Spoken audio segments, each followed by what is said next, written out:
welcome everyone. This is criminal profiler Pat Brown, and woo, it's only 90 in Maryland. I know some of you are in Texas and Arizona where it's over 100 for like I don't know how many days. It's pretty horrifying, but it is not exactly comfy here either, and my air conditioning is struggling. So it's about 80 in the house with the lights on. So, so anyway, I'm trying to keep cool, but I really like to be here. Watch, this is a nice place. Ulaanbaatar.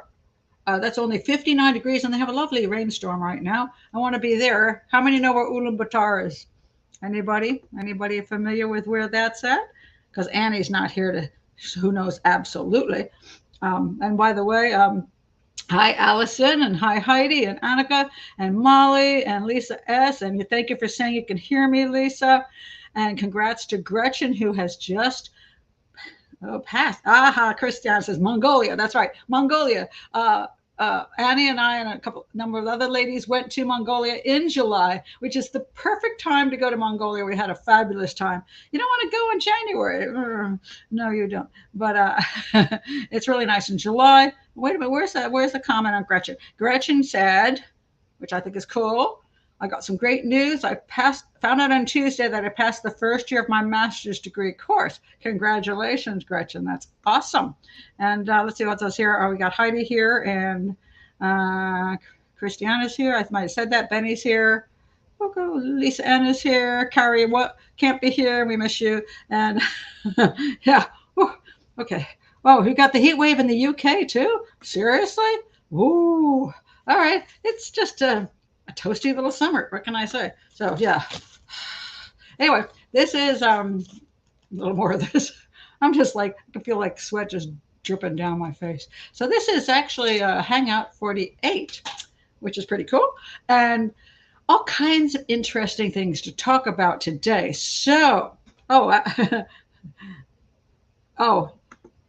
Annika says, isn't Mongolian the bad food? Yeah, it is. Sorry, Mongolians. Beautiful place, beautiful people.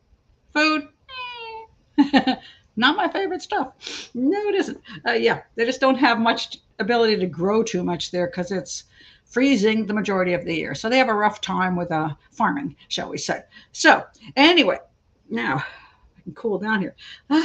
If you're here for the first time and just seeing this Hangout, please do subscribe to the channel. You don't have to pay for that. Just subscribe, like the videos. Check the playlist for things you're interested in because I have so many videos there now, so many cases. And if you'd like to be in the chat room, please go below, click on Patreon. And for $5 a month, you can be part of our Patreon community. And we have 8 live shows a month plus. And we have really super people here. And I don't think we have any crazies right now, right? No crazies. That's the whole point.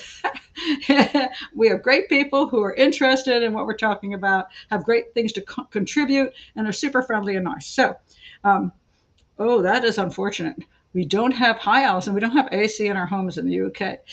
You know, sometimes you just don't need it, but, when those few times come up where you wish you did, yeah, but I'm not sure I have so much air conditioning myself right now because it's really not working. So anyway, onward. What am I going to talk about today? So one thing I'm going to talk about, not today, but I just want to bring it up because somebody has asked me to do this, and I am going to do this, but not here. I'm going to do a longer show, and this is going to be on the killer Nanny case.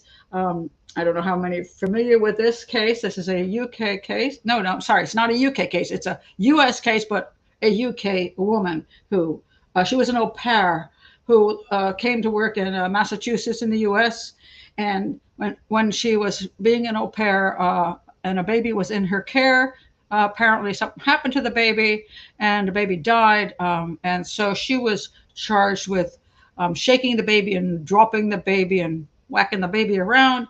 And so this particular case became, people didn't want to believe a young woman would do this. And on the other hand, if she did do it, you don't want to let her go free. So it's a really interesting case. But one of the problems in this case is the experts can't decide on issues of shaken baby syndrome and what proves that the baby was injured that day and not earlier in time.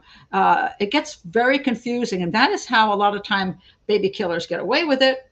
and sometimes why people who didn't kill the baby get charged with it. So it's very complicated, and they don't seem to have a consensus. They have all these experts arguing back and forth. So I'm going to discuss that when I do the case. And you would think things would be much simpler, right? But I'm also working right now on a project with about the West Memphis Three, and one of the well, not shall I say one of the suspects legally, because he's not. This is a show. The Forgotten West Memphis Three just came out. No, it didn't. Maybe it was 2020. Bob Ruff was involved in it, and FBI profiler. And personally, I think it's garbage, and I'm not happy with it at all. I think it's very, very manipulative. But one of the interesting things that has been coming out with the West Memphis 3 case. And in case you don't know, West Memphis 3, that's the name was given to 3 teenagers who were accused of, arrested for, and convicted of killing 3 little 8-year-old boys. And then Johnny Depp got involved and all kinds of other people, and they fought to free the West Memphis 3, and they made these movies, Paradise Lost, and to say that those 3 guys were innocent. And eventually the guys got an Alford plea, and they're all out of prison now. But they're claiming that, we're still supposedly guilty by the law. Well, they are guilty by the law, and they would like to be exonerated. So the focus now is on one of the boys' fathers, Terry Hobbs, and supposedly a hair of his was found in one of the shoelaces, which could be transfer from his house. But he's now the big focus of, this is the guy who did it, so they're all going after him. And one of the interesting things about the case is that in the forensics of the case, so you have these 3 boys that were found naked in a stream and all kinds of damage to their bodies. And in the prosecution, the damage they claim was caused by being blunt force trauma on their heads, with a knife attack with branches, all kinds. They were attacked by these 3 teens viciously. And then one of them died, and then the other 2 drowned, and all that. So, but since then, what has happened is the defenders of the West Memphis 3 and the people they've gotten to be involved, the different forensic pathologists, now come out and say none of those injuries were actually, or the majority of those injuries weren't these brutal, vicious injuries done by knife and all that. Those were all animal predation after the boys were already dead. In other words, they got bitten up by snapping turtles. One expert says wild dogs. I don't know that they have wild dogs down there, but wild dogs like jumped into the stream and picked up the kid and whacked him around. So they have the majority of the injuries, like 99% of them, all caused by animal predation. And so you have these 2 sides. This one says a lot of this was severe assaults on the 3 boys by the 3 teens. This side says, no, that's not true. It's animal predation. And maybe one kid got hit on the head and the rest of it's all animal predation. It's not this horrible, heinous crime by some teenagers doing wilding. It's one crazy father who got mad at his kid for not coming home on time. And so he attacked him, and then he decided to kill the other children too. And he's the one. So what's interesting about the case is this whole confusion over the actual forensic pathology of it. And let me show you, my favorite book is this book. Oh, it's like what I call the Bible. The Bible. It's done by Warner Spitz and Fisher, and Medical Legal Investigation of Death. I think this is the best book on the market. And if you look through a lot of that stuff, you'll see there are things that seem to match this and match that. But when it comes down to the forensic pathologist looking at it and getting paid for it, it's amazing how sometimes they see it differently and how they can argue over it. So it's like, can you tell me whether this is a knife wound or a snapping turtle? Which one is it? And so the same thing is true with the baby issue. It's like, was the baby violently shaken and heads whacked, or something else? And then you have the experts on 2 sides. And so what's happened is it's making the whole field questionable. It's like, do we believe anything anymore? Do we believe anything a forensic pathologist says? It's getting a little bit convoluted. So I'm going to be doing a thing on the nanny, but and the West Memphis 3 thing, I will be working with this production team because we have some real interesting things we would like to bring out on this particular case. So I'll be doing that. Annika says, those dads got run through the ringer. I'm not sure they were perfect, but they didn't murder their sons and their friends. Yeah, the one of the Paradise Lost movie, the first one, basically said that Chris Byers' father, Mark Byers, was the one that killed all 3 kids. And then eventually they said, oh, never mind, it's not him. And now they're saying Terry Hobbs killed all 3 kids. And the only reason Michael Moore's father gets out of it is because he wasn't even in town at the time. Lucky him. But it's a bizarre case for a enraged father to commit. It doesn't make a whole lot of sense motive-wise or opportunity-wise or ability to control all 3 kids the way they were controlled. So, but we're going to analyze an awful lot of this information, and so it's going to be in a new documentary. Oh man, I tell you, I feel like I'm in a steam bath. So anyway, but I do want to say I'm going to do the Louise Woodward case. I will be doing that case, the nanny case, when I have time to go through all the evidence of it and see whether I think she was, what the forensics actually said, and are we just stuck at this place where the forensics are so questionable that they can't ever tell anything, and then it gets really tricky. It gets really, really tricky, and if that's true, we have to rely a lot of times on what the police investigation can pull out, whether the person says things that are questionable, what their behavior was that day, and of course people say, oh, the police got it wrong, just like Scott Peterson. The police, they just jumped all over him because he didn't smile, because he didn't look sad enough or cry enough. But there were red flags when the police were hanging around Scott Peterson. There were so many red flags. They're like, now look at this guy. There's the flies again. One of these days I'll do a show that doesn't have flies rolling around, but I might have to wait another month for summer to be over before those things get out of my house. So anyway, I'm going to do a thing on that because I think it's very interesting, but I'm not doing that today. I do want to talk about, this is an interesting one about our friend, what they now say is his pronounce. I haven't looked up at the pronunciation of his name because I keep forgetting to do it. So Alex Murdaugh, is that what it is? I don't know. I can never get his name straight. Anyway, here he is with his family. He's the lawyer in South Carolina. Wait, let me go find my information on this. Hold on a second. Let me locate it. Where am I? Okay, here we go. All right.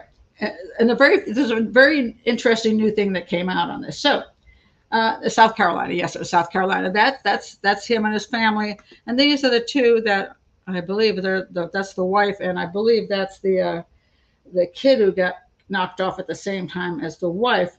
And so, what's the kid's name? Paul. I believe that's Paul. And so here they are together now. He's already been arrested for everything else under the planet. But now they have charged him with the murder of his wife and son too. And now here's the part I just want to point out.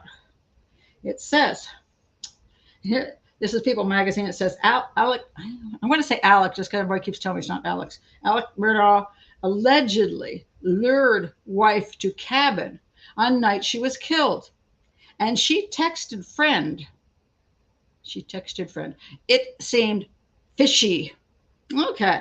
Now let's see what she said, what that supposedly happened. All right. On the evening of June 7th, 2021, Alex Murdaugh allegedly reached out to his wife, Maggie, asking her to meet him at the family's 1,770-acre estate in the small town of Islandton, South Carolina. According to law enforcement, a source close to the investigation, Alex told Maggie that his 81-year-old father, Randolph Murdaugh III, was in failing health and that she needed to see him before he died. Really? She needed to see him. Okay. All right. I don't know. Was he in hospice over at the old home? Oh, no, he's in the hospital. But check this out. According to several sources, Maggie and Alex had hit a rough patch in their marriage. Bing! beep, beep, beep. Rough patch. I always love the rough patches. In other words, the marriage was a shambles, rough patch. And that's a dangerous thing when people say it's a rough patch. We all know that when you're in a relationship and you have a rough patch and the marriage is falling apart, things aren't good. No, it's very tense between the people involved. There's a lot of arguments, a lot of bitterness, a lot of distrust. Oh, look at that! See, I'm just drowning. Distrust, and in a with two people who are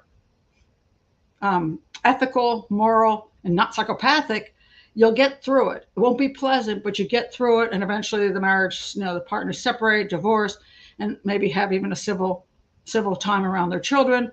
They don't kill each other, but a rough patch can mean that if you're married to somebody who is psychopathic or you're dating someone who's psychopathic, rough patch is dangerous patch. So keep that in mind, dangerous patch. So what happened was, she was staying at the family's beach house and approximately an hour away from the family estate. The law enforcement source, I always love these hidden sources. I just hate that. Tells people that Maggie initially declined to meet Alex at the family home. Yeah, that's what she should have done. Declined. Suggesting instead that they meet at the hospital. And why not? Why do they need to meet at the home? If the father's in the hospital, just go straight to the hospital where there are human beings around. And ultimately, she consented to meet at the property, planning to follow Alex to the hospital in her own vehicle, a completely unnecessary stop, putting her near a person who may be dangerous. So she's, hold on a second. Now my eyes are burning. Oh my God. These have gone over 80 now. What the heck is it now? Now it's 81. Okay. All right. Hold on a second. On her way to the house, Maggie allegedly, of course, this is People Magazine, and maybe they're all full of crap, and we shouldn't believe anything they say. But okay, I'm pointing this out more, not so much for the fact that I can prove this, but just because I want to point out something very important about safety factor, especially for women. Allegedly messaged a friend saying that something about her husband's behavior felt fishy. Gavin de Becker's The Gift of Fear. When you have something that's fishy, don't keep going. That's the whole clue. Gift of Fear, Gavin de Becker. Great book. Because that's a red flag. People like to think, oh, well, I did feel this way. There was this concern I had, but then I went right ahead anyway.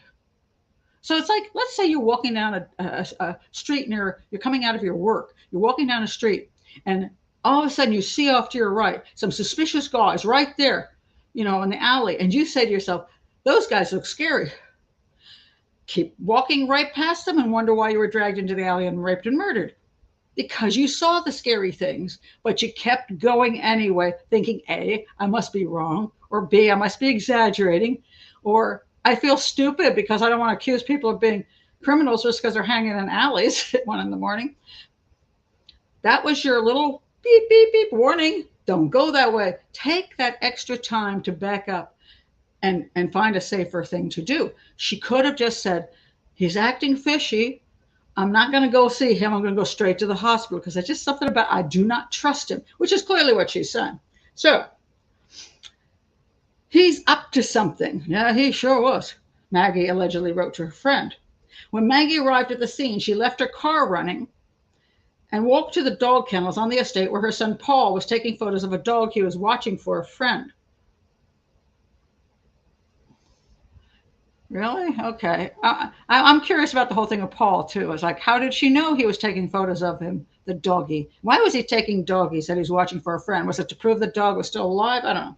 It's unclear what happened next. No, it's actually not unclear. But Maggie, 52, and Paul, 22, were gunned down close to the dog kennels. Paul's body was found half in and half out of the dog kennels. Paul was shot in the chest and head with a shotgun at close range, and Maggie was shot multiple times, including one shot in the back, and additional shots when she was lying on the ground. She had been shot with a .300 blackout ammo from an Air-style rifle. Both of them were pronounced dead at the scene. So I'm going to say you got somebody, hey, I got this now, lying in wait. This is, if you keep up with me, we know the issue between lying in wait and laying in wait. You're not laying in wait, you're lying in wait. Okay, so I think Mr. Murdaugh was lying in wait. He had already had his son there. And the question always was, why would he kill his son? Was that because the son saw him kill her, or was the son first? And it makes me wonder, because she was shot in the back and he was in the kennels. And I just wonder that he didn't have both guns there, and he shot with a shotgun. He shot as she was approaching. He shot the boy first because it was closest with a shotgun. He goes down. She turns to run, and he picks up the other weapon and shoots her, and then kills her. And then he's got two weapons, which makes it look like two people committed the crime, which of course wasn't true. Authorities have not officially released who they believe the gunman was, but on Thursday they charged Alex Murdaugh, 54, with 2 counts of murder. but they're not saying who the murderer was. What? Come on now. And 2 counts of possession of a weapon during the commission of a crime. I'm going to say, I think I'm really, really so smart that I'm going to put 2 and 2 together, because if you don't come up with 4 on that one, So anyway, hold on a second. I'm drowning again. Oh, I got to find something to wipe my eyes off with. This is crazy. Investigators with SLED, that's the South Carolina Law Enforcement Division, have not divulged what evidence they have. And that's kind of weird, because it just seems such a long time we didn't hear about any evidence. So I didn't think they had any. But they're saying that they found blood spatter on his clothes, which indicated he was at the scene at the time of the murder and not visiting daddy in the hospital.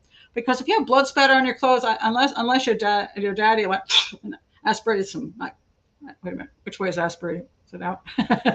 Blood onto you, coughed, and you're not going to have blood all over you. And that would be your daddy's blood, and that's not the blood that's on him. So at any rate, but he does tell his family and friends that he wants everybody to know he didn't have anything to do with the murders of Maggie and Paul. He loved them more than anything in the world. No, I think he loved money more than anything in the world. I think he loved whatever he was into more than anything in the world. He's now facing more than 85 criminal charges in addition to the murder count. So here's the sad thing about it. And this is true for mafia wives, cartel wives, gangbangers' wives, crooks' wives.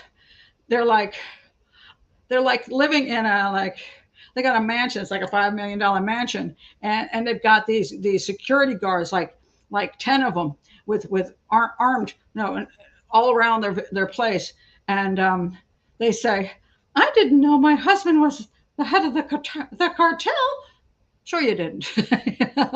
So I'm going to say Murdaugh's wife, she knew he was a criminal. She knew he was not ethical.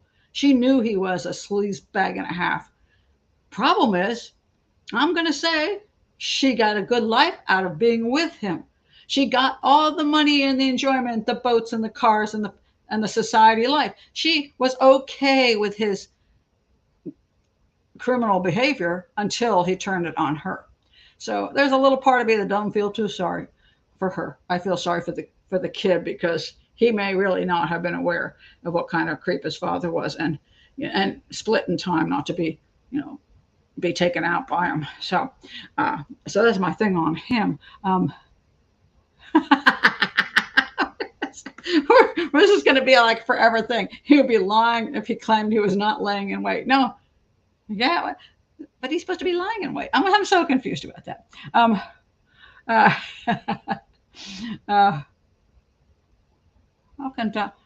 not sure I understand this other one here. Yeah. Hold on one second. I have got to get something to wipe my face off with, because I am just drowning here, and it's going in my eyes, and my eyes are burning. Hold on one second. I'll be back. Holy crap. Ah. Wow. Oh my God. Whew. Oh. Well. Oh, okay. Whoa, I'm telling you, I'm toasty. But I love you all so much, I'm going to stay anyway. Oh, man, I can't see out of my glasses. Oh, my goodness. All right, so I just thought that was really interesting. Again, we see women who, here's the most dangerous time in the world, and it drives me crazy because I wish especially women would get this through, because it's mostly women who have this problem, whether it's a boyfriend, a fiance, or husband. When that person breaks up with you and they do this thing, and I've seen this happen to a lot of women, with a boyfriend or girlfriend relationship, they break up. And then he says this famous line. And I'm like, I swear to God, it's over and over again from all these guys. I just need to see you one more time to get closure. So she meets him one more time and he gets closure, all right, because he kills her. So it's not your responsibility to give anybody, quote, closure. And also there's a thing called a phone. I'll give you closure right here. I'll talk to you on a phone. I'll talk to you on FaceTime. But I'm not going to get near you where you can put your little hands around my neck and strangle me to death. I'm not going to do that. So, that's right, that bugs me. So, don't beat somebody in an isolated location you do not trust. It's as simple as it gets. You meet a person, if you're going to go on a first date, for example, through one of these dating apps, never meet them in a private place. Drive a separate car, go to a very busy place, meet them in the busy place, get to know them a little bit there, drive your own dang car home. And if it's in a far parking lot, don't let them walk you there. And if you're broken up with somebody, you don't need to visit with them. They're not gonna, you don't owe them, quote, closure, and you can do it on a telephone. She should have just gone straight to the hospital. There was no reason for her to go, for whatever reasons, meet him there and then follow him to the hospital. She's got a thing called GPS if she doesn't know where the hospital is. So don't let somebody convince you do not trust to meet them in an isolated location. It's just as unsafe as you can get. And there's no reason you have to kowtow to that. When they try to convince you, don't you trust me? Say straight, look them right in the eye and say, hell no, I do not trust you. That is why I don't want to meet you in a secluded place. I don't trust you. Sorry, you have given me no reason to trust you. You haven't been honest with me. You've been scary to me. You've done, things that make me uncomfortable. No, I do not trust you. I will meet you in a public place. Tell them it straight up. Save yourself from getting murdered. All right, so that's my thing on that fella. All right, let me see here now. Let me get him out of the way.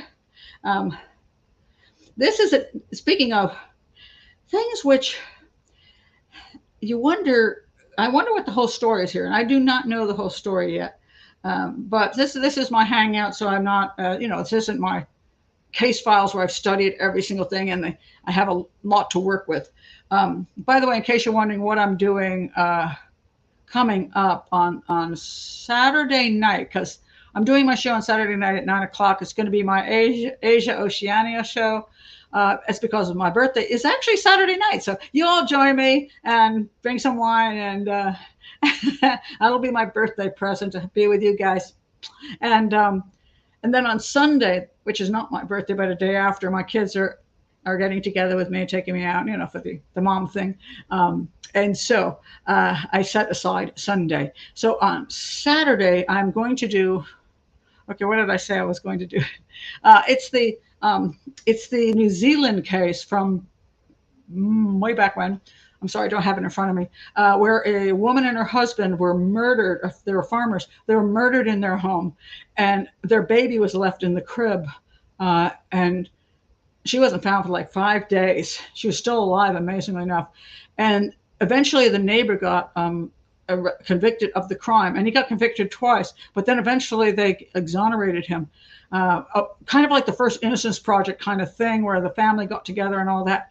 And the other suspect was her own father, the woman's own father. He was a weird character. So I have not done I haven't spent a lot of time with this yet, but when I send over the thing for the show, I will give you the two sources that I have for that. So you'll see it's a book. There's a book on Amazon for $1.99 that I'm reading, and there's a movie that was done, but you could only get it in New Zealand. And I tried to do it. I went and hiding on the internet thing, and so I put my position in New Zealand, and so I got in to be able to register, but then they said, what's your credit card number? And I put the credit card in, and they said, oh, I'm sorry, we can't accept a credit card from outside the country. I'm like, Dang it. So I couldn't see the movie. So I don't know if the movie's any good. But yeah. Oh, there we go. Thank you. There we go. There we go. Yeah, it's the crew murders. Thank you. The crew murders. So it's a really fascinating case. I'm looking forward to really getting into it. That's what I'll be doing all tomorrow. I'll be studying the case, and so it's going to be interesting. So that's going to be the Saturday night because I'm not going to be available on Sunday. Then I'm going to do a Tuesday hangout at night, so the folks that can't come at 3 will be there. And I'm heading out on Wednesday to Philadelphia and to Amish country afterwards with my granddaughter and daughter. So we're going to be enjoying a little small vacation in the sweltering heat. And then I'll be back on Sunday, and I haven't quite figured out whether I can get my show in at that point. I do want to do the Baby Lisa show. I promised I would do that one. And I also promised, what's the other one I promised? I have to be careful a little bit sometimes when I do too many shows on little children being murdered. Then they'd like demonetizing me over all those shows. So it gets really tricky. So I try to balance it out. I did not write this book, How to Save Your Son's Life. No, I wrote How to Save Your Daughter's Life, but I haven't gotten around to saying How to Save Your Son's Life. So I didn't get to that one. No. Oh, Pat, I could loan you my credit card details. Yes, and while we do that, I have things over at Amazon I'd like to buy as well. I hear the movie wasn't that good, but if you're in New Zealand, you might want to enjoy it. But I'm reading the book, which is a little dull, but I'm reading the book.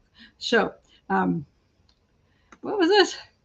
I think it's case by case too. Yeah, I had guys I met online walk me to my car. Others, let's say I felt safer in the DC subway. I ditched the dates. Yeah, you have to use your own mind on that. But also remember that psychopaths can be very, very convincing. And that's one of the problems that women do have. And let me show you the next case I'm going to talk about. Okay, so this is the case. Hold on. Good Lord. I swear, I've never been this high. I forgot to get rid of my elephant. I try to usually block out my elephant trunk. You want to see what it looks like. That's my elephant. And my daughter had the goal to say that, all my travels around the world and the beautiful things I brought back, she wants this elephant more than anything else. And I bought it at Pier 1. And I'm like, really? You want the thing I bought at Pier 1? So anyway, I got an elephant trunk on my head. Anyway, hold on. Oh my God. Oh, Lord, am I hot. Whew. Okay. So now, oh, look, I just feel like somebody's interrogating me. No, I didn't do it. Really, I didn't. You look suspicious. Yeah, that looks suspicious. All right. So, okay, let me show you who this person is. This lady. Oh, do I want to do that? No, okay, I'm going to do this one next. Okay, so this lady, I'm so pretty. She's so happy. She's super, super freaking happy. Her name is Christe Chen Dawson. She was from Memphis. She's 39 years old, and she married Bradley Dawson, this dude. And she is absolutely ecstatic. Apparently, they just said she was just head over heels for this guy. And they said something I'm always concerned about, whirlwind romance. And I can never figure out how long the whirlwind was. So the information is pretty shabby right at the moment. And that may be because, let's see, it's a July 20. Yeah, it's just happened. It just happened. So let me see, when was she found dead? July 9th. So this is a very new thing. We don't know that much yet. But interestingly enough, I looked at a lot of sites and couldn't get enough information. And again, I got the best information from the Daily Mail. So I tell you, Daily Mail has the best crime stuff around. Half the time they're actually right. They got more details and they seem to do a better job. So I know, but that's where I get a lot of my crime information. But anyway, everybody said whirlwind romance, and I can't figure out when she met the guy and married him. She married him, and the wedding was gorgeous wedding. And then they went off to the place where they filmed the Blue Lagoon. By the way, this is them happy. This is interesting because I saw this, a photo of the couple on a vacation the pair took before the wedding. So this, that looks, I don't know where they're at here, but maybe they're in Mexico or something.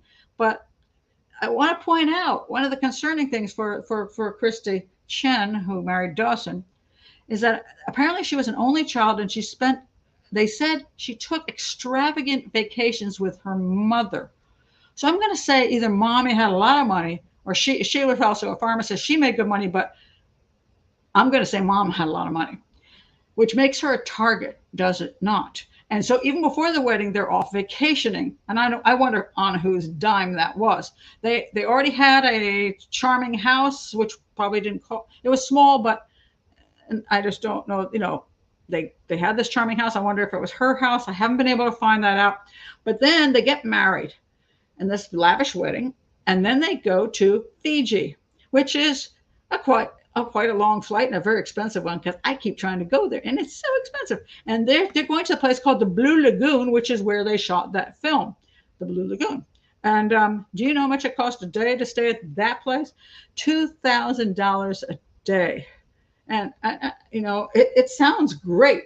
It's a luxury holiday. It's called the Turtle Bay Resort, and it has only 14 villas, and they have a private beach huts there, which is always easier to kill people when you have private beach huts, just to let you know.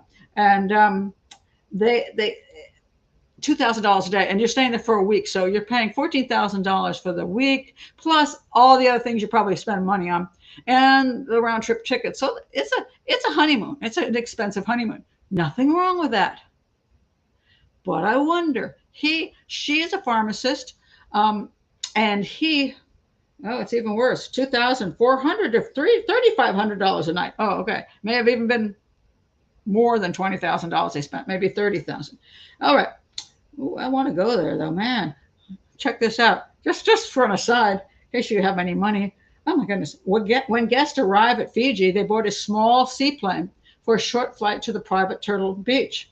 The 500 acres dotted with 14 villas, separated by lush vegetation and oceanfront views, and it's peaceful and private oasis. And then they have you have a personal butler called a Bure Mama, and they arrange picnics and dinners and island tours and horseback riding, snorkeling, diving, and a sunset cruise. They're immersed in the culture, all kinds of ceremonies, gorgeous ceremonies. I want to go. I'm not making enough money on it. Okay, please join Patreon and support my channel. Little dollar sign. Hit the dollar sign and give me $20,000. I want to go. Hey, it's my 67th birthday. I want to go to Fiji. Not happening. Anyway, that was kind of funny because the people who are commenting on this article go, it's more like an advertisement for the resort than it is about this poor woman who was killed. Good point. But anyway, beautiful place. And he worked as an IT professional for, okay, let me find what, she used to run a bakery. She was very talented. And then she went to pharmacy school. She was a really looked like a very cool person. And they described her as super sweet, which is always, sometimes when you're super sweet, you're also super gullible. It's kind of my guess here. Kind, would do anything for anybody, outgoing, generous, and so fun. That's not my description, so I'm a little bit more, I'm not as sweet. So, and I've known people who are that sweet, and oftentimes they just have such a kind heart toward people, they don't see things. So anyway, let's see. Her body was later found inside a hotel. He was in IT for some kind of a nonprofit that was doing stuff for problematic children or something. And IT can pay money, but those usual nonprofits working those kind of things, I'm going to say he didn't make a bundle. And I just wonder, how long did she know this guy? How much money did he have? Was there insurance on her? That kind of thing. But now, before you think he's been totally so unfair to him, her body was found inside a hotel room at the resort the couple was staying in.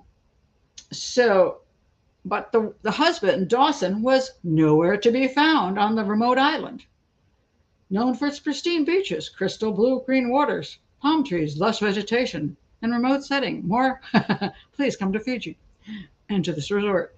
Until the police caught up with him and was taken into custody. He refused to submit his DNA for forensic testing. So at any rate, they have charged him with murder. Okay. And let's see, whatever else here. Let's see about him. They haven't confirmed how she died, but the lawyer, of course, says he's innocent. Let's see. Yeah, he was an IT professional for Youth Villages, a nonprofit which helps children. Usually, when they say youth villages, it's usually something that deals with a lot of delinquent children, and it's a rough thing, so they don't usually pay well. That's my opinion. And they so let's see what this is. Hold on a second there. Yeah, so there's not much more about this, but here's my point again. How well did you know this guy? Why did you rush into marriage with him, with his whirlwind romance? Did you have a lot of money and he didn't?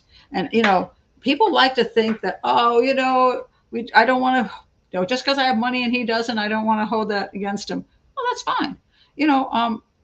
That's fine.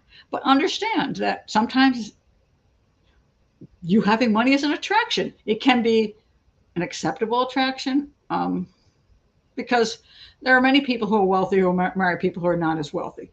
And are they attracted to the wealth? Well, if you're wining and dining them and taking them on great vacations, of course they kind of go for that stuff. And a lot of times people who are rich will say, I don't know if that person loves me for me or they love the lifestyle that I can give them, the money. And I do think that's confusing. And I think it's very important to recognize that. It's not because the person is necessarily trying to take advantage or just, I just want a rich guy and I don't care, I don't care about him. It's not necessarily that, but people get attracted to the whole package and they don't realize necessarily what they're actually attracted to, the lifestyle or the person. So it's problematic. But I think that's why you don't rush into a marriage. That's why you kind of have to be careful if you do have a lot more money, that you might want to take more time to see whether this person is not there for the wrong reasons. And it really super sad. A super sad case. But again, I think we have maybe she had those warning signs and ignored them. Because nobody, if he killed her and premeditatedly killed her, he's a psychopath. And there have to be signs of psychopathy. And that takes a little bit of time to get to recognize those signs. But if she, during that time she was with him, had moments where she felt uncomfortable with him, that he didn't respect her opinion, or it had to be his way, all these kind of things that psychopaths do, those should be signs that you don't want to rush into a permanent relationship, or maybe even want to run away from that relationship completely. But I just think it's super sad because, she was at an age where she hadn't gotten married before then. Apparently she wanted children. And, you're finally at an age where you're thinking, this may never happen for me. And then she meets this guy and she thinks that this finally is going to happen for her. She's finally met a man she's falling in love with, finally met a man she can have a family with, and he kills her. So on the honeymoon. Sucks. Really, really sucks. But that's, it's important to really use your brain and don't let that get fogged up by other things. Don't let it get fogged up.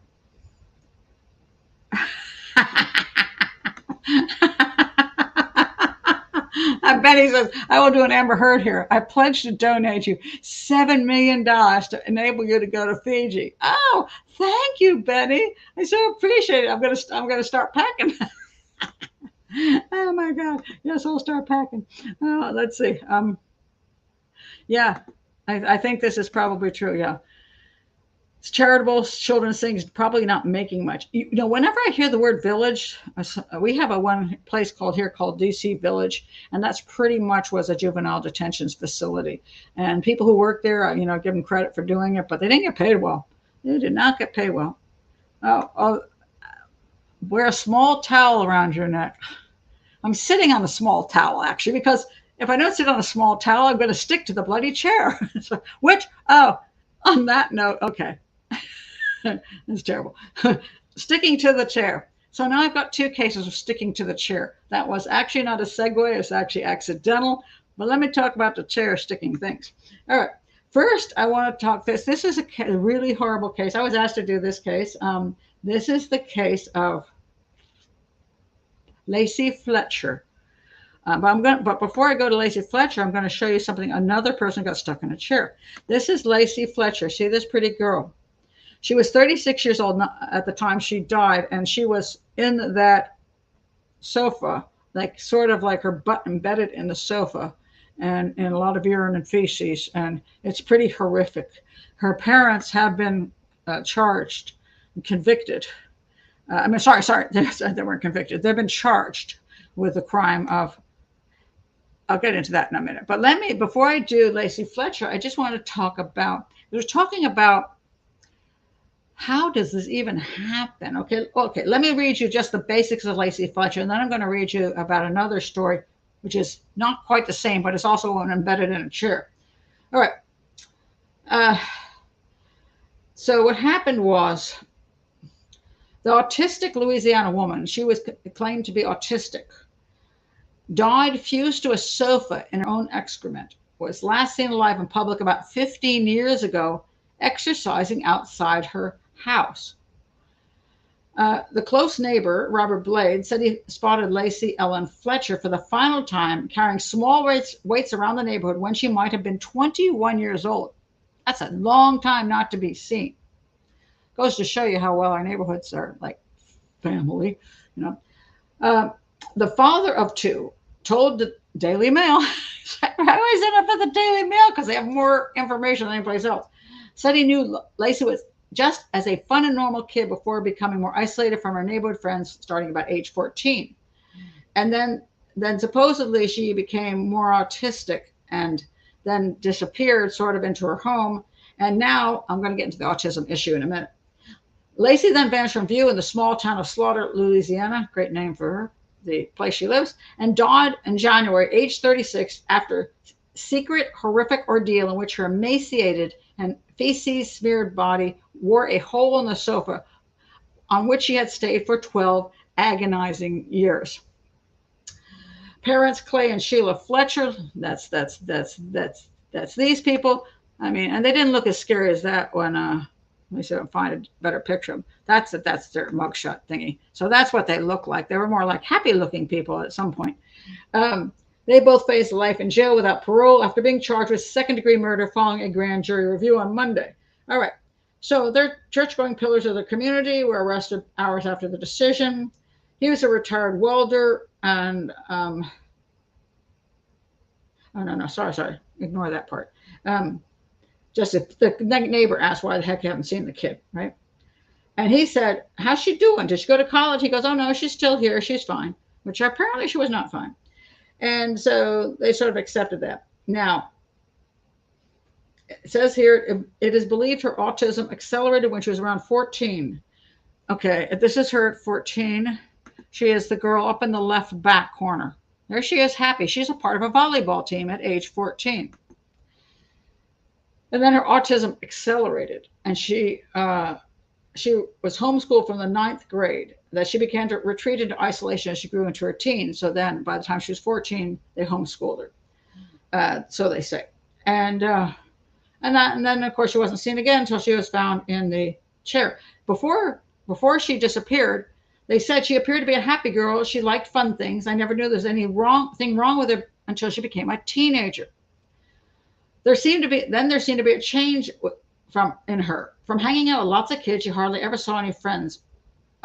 Hardly any friends went over to see her. She became different. She just didn't see the things the way other kids did. She started liking very childish things, apparently, like Disney movies. She liked country music, which is kind of, well, so what? You know, I'm not sure how that is. But anyway, Lacey's body was discovered after her mother rang 911 around 2 a.m. on January 3rd, when it's believed she said her daughter had stopped breathing. And they came and they found her, and everybody was like super horrified how that looked and whatever and so forth. She also so the mother claimed she had what was called hold on, let me find it here, locked-in syndrome, and like a forensic pathologist said, I don't even know what locked-in syndrome is. Okay, locked-in syndrome is when basically you stop functioning completely. You're in your body. You can still think, but you can't make your body move. That's locked-in syndrome. And that's a big fat lie, because if she had locked-in syndrome, she would also have to have a feeding tube because she can't chew and swallow. So she would have a feeding tube, but that wasn't there. So I'm going to say locked-in syndrome. You can throw that one out. That's a lie. So then the question is, what happened? Now, before I get into actually what happened to Lacey, I just want to mention this other case because it's interesting as to how a person can end up in such a horrific situation, stuck in sitting literally like stuck in your sofa. All right, there was another case, and this case happened in Ohio. Her name was Barbara Foster. She was 75 years old and 550 pounds. 550 pounds, you heard me. She was found caked in filth with her skin molded to her chair after sitting in the same place for more than 7 months. Barbara Foster, 75, been sitting in the same living room chair since July. And they claimed when they tried to pull her out of the chair, she screamed, her bones broke, and they had, she had been stuck in this chair in the filth of, never going to the bathroom, being stuck in this chair. And you say, huh? Since July. Now, mind you, when this was done, we're talking about she'd been almost a year in that chair. Now, when this first came out, remember I told you about how media will just steal each other's stories? Well, you can go through and all the stories are the same. So it's very hard to get true information. So then you wonder, okay, she was stuck in the chair for a year. Why was she not having any friends over or any relatives? Well, she was a massive hoarder. So apparently the house was a nightmare because she was a hoarder, which meant to me she had also mental problems, and possibly people stopped visiting her because she didn't want them there and they didn't want to go there. And who knows why her family was no longer involved with her. But supposedly, it says here, let me find where it says here about, there was a fellow for 10 years. Let's see. Oh, she had a goddaughter. They hadn't visited her in a while, like a year. Okay. They were unaware she was in poor health. Now get this, a local church volunteer who had delivered meals to Foster's home said the residents usually smelled. Okay. Now, suppose they've been delivering meals for like 10 years. And you wonder, okay, how many meals are you delivering? The woman's 550 pounds. I mean, I don't think they're TV dinners. What the hell are you delivering? An entire cow? I mean, I don't get it. She's 550 pounds. When they pulled her out of the chair, what was she before you started delivering meals? I mean, it just boggles the mind. And I can't find any information on this case. It came and went like, but I'm like, either the case is complete nonsense or something's just there's not information here. So supposedly, he's delivering these meals for 10 years. And he said he hadn't seen her out of that chair since July. Now, here's the word. He hadn't seen her out of that chair since July. It didn't mean she hadn't been out of that chair since July. That's one of those things that immediately strikes me as you're full of crap. That's not exactly true. So I don't know how he saw her in the chair. By the way, it doesn't say he came in the house. I don't know if he's peeping through windows. I don't know if he had a regular time which he delivered these meals. I mean, brought the goat in. I don't know how she ate that much food to be still 550 pounds. But if you know somebody's going to deliver your food at, let's say, noon, you might not be in the chair until near noon when you sit down in the chair or looking out your window, waiting for your food to arrive. So he may have looked in and there she's sitting in the chair and he drops her food off. Doesn't mean she was in the chair for a flipping year. It does not mean that. Now, at some point, did she end up in the chair more often than not? This is possible. So what happens sometimes when people, first of all, if you're that heavy, it just, at some point, you just may not be able to get out of the chair. You may not. Your legs may get weak. Find it difficult getting up. I don't know what kind of chair it was, whether, some of those chairs will throw you out, which is useful when you have physical problems. Also, you can start having breathing problems, and you choose to sit in a chair because you can breathe better sitting up. So I don't know that she eventually decided to just stay in the chair for the most part, watching TV and whatever. And at some point, she was having more difficulty getting out of the chair to go to the bathroom. So in other words, she could have gotten out of the chair in August and September and October and all those months. Maybe it's just the last month she just started having trouble getting out of the chair. Obviously, the guy smelled the place, but he's like, she's a freaking hoarder, smells bad. So I'm just going to do my churchy thing and drop off the food. Why nobody ever checked on her, asked for welfare checks, I do not know. Here is another possibility which people never consider. Maybe she wasn't that nice. Maybe she was told people to, I don't want you in my house. I don't want you checking up on me. We don't know what her circumstances were that led to the situation where nobody checked up on her. But somehow she did get fed because she's 550 pounds. They also said that he said that he called the police because he realized the woman had not been acting like herself. I'm not sure what acting like herself was. Like, was she less mean than usual? I mean, did she not jump up out of the chair to get the food off the table? I don't know. The whole thing is such a vague thing. But anyway, they're investigating the incident for any crimes. And then this never came back to play. I think people were just really into the fact that she was stuck in a chair. And a lot of them said she was fused to the chair. And that's not necessarily so. Her skin was molded to the chair. Well, my butt is going to be molded pretty soon sitting here too. But, sometimes when you lean against something leatherish, yeah, you'll make an imprint, but you don't have to. It's not necessarily that you had to be there since a year ago. You're heavy. You go in there and you sit there. And so I don't know. There's a lot of exaggeration in this particular case. However, having said that, I just want to bring this case up as a little bit of some information on this other poor girl. Now, what the heck happened here? First of all, I'm going to say she was not in a lockdown, the lockdown, what's it called again? A locked-in syndrome, because if she had been, they wouldn't have been able to feed her. She would have had to have a feeding tube. So that's just a fat lie. So she had, and here she is here, looking pretty happy. She was with the volleyball team. And then all of a sudden, supposedly, her autism gets worse. And I'd like people who really understand autism to say whether all of a sudden she would withdraw so radically, or whether these people, something was going on in the home that caused her to withdraw. And considering how she ended up, I'm going to say there was abuse in that home. I don't know if it's sexual abuse. I don't know what they were doing to her. But then they decided to homeschool her.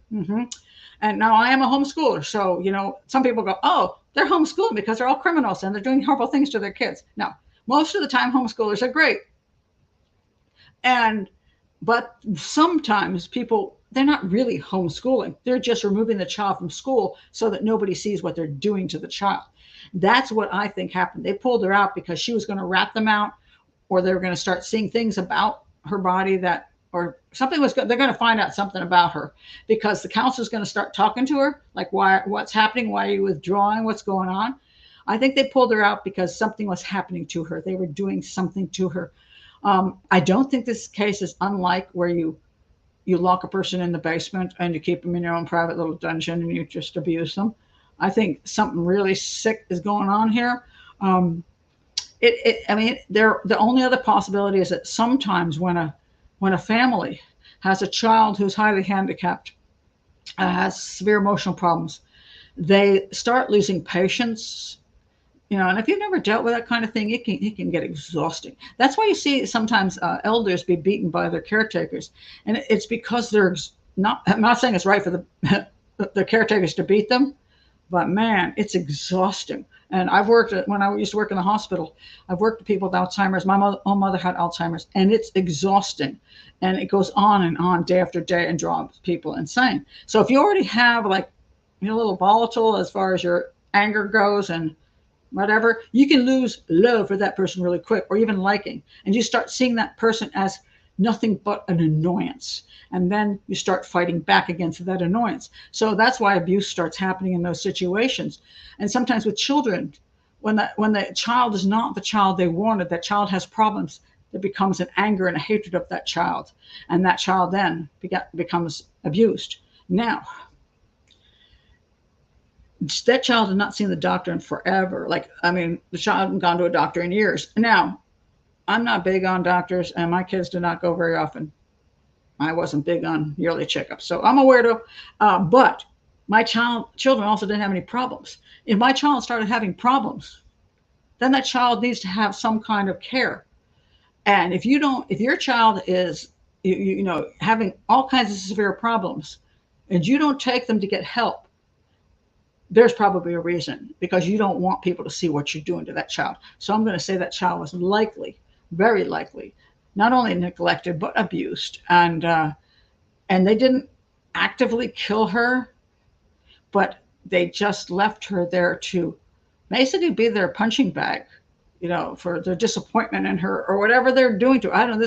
This couple's sick, because they never looked for help in all those years. That's a long damn time to not get help. And to say she's got locked-in syndrome, she did not. She was obviously eating. They fed her. That's why there's things called feces, because she got food and it wasn't through a tube. So she was eating. What they did to her, I do not know.